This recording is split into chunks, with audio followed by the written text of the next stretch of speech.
Okay, so we're in this beautiful fragrant garden, and what excited me about my assignment from Robin is that we are in the Giardino della Spirito, and that is the Garden of the Spirit. And when I lived at the California School of Herbal Studies, the sign on our garden gate said, "In the Garden of the Spirit lies the pathway to the senses." And that really spoke to me, and I wanted to give my little talk in the fragrant garden because it's here I think that we really connect to plants through their fragrance and through that invisible kind of in-between place between spirit and matter is where fragrance exists. It's a vapor, it's not really there, but it is there, and it's a reminder whenever we smell the fragrance of the plants that we're connected to spirit, and that it's a pathway to that understanding of our connection to a greater source of energy. And to me, that's a big part of how plants heal, is this reminder through the sense of smell that we're connected to this spiritual energy. So you all got a little piece of fragrance, and if you didn't, I want to pass around the sage leaves. Can you pass those, please? And one thing that I want you to notice is the fuzziness of the sage. And there are many, many plants that have their essential oil glands on the ends of the hairs. Sage is probably the best example because we can actually feel the fuzz. And it's not until we rub the plant and we break open those essential oil glands that we can actually smell the fragrance. Because it's volatile, it comes out into the air and it comes in contact with our nose. And then when we breathe it in, this magical thing occurs through olfaction.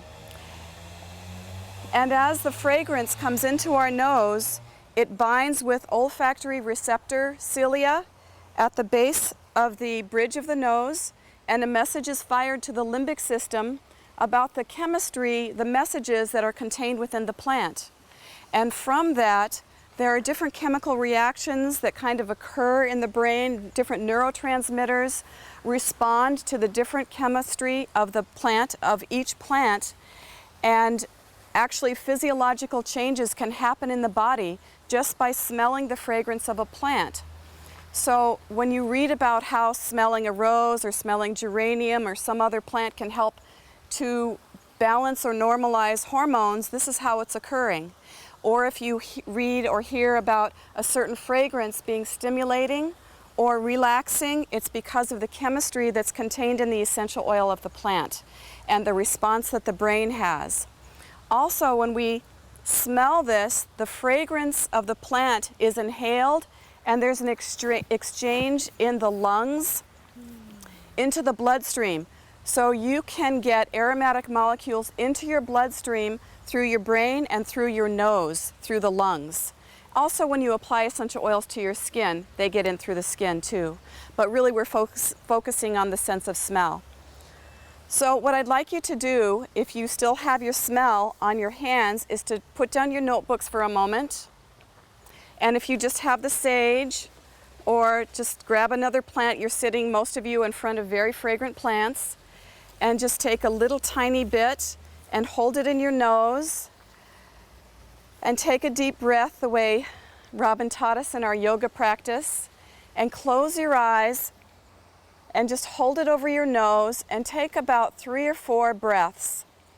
Let's make it 3 as the number of the Trinity. We've been talking about numerology. 3 deep breaths, and really quiet your mind and just let the aroma come into your body and be still with it and listen to the messages that ride the wind of scent, and let your body feel it. You might hear words, you might hear colors, you might hear sounds. Just let it come in. So 3 breaths with silence.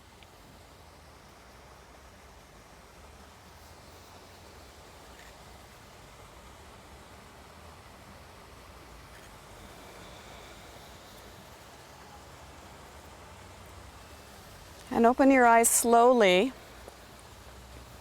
It's hard for me to separate my intellectual information from the smell that I know is there.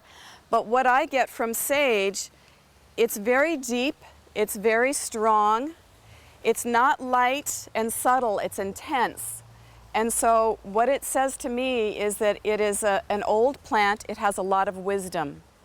And in fact, sage, the word salvia, which means to save, it's our base word for salvation, and salvio, all of those base words from sage. And there's a saying, I think it's from Shakespeare, how can a man die who has sage in his garden?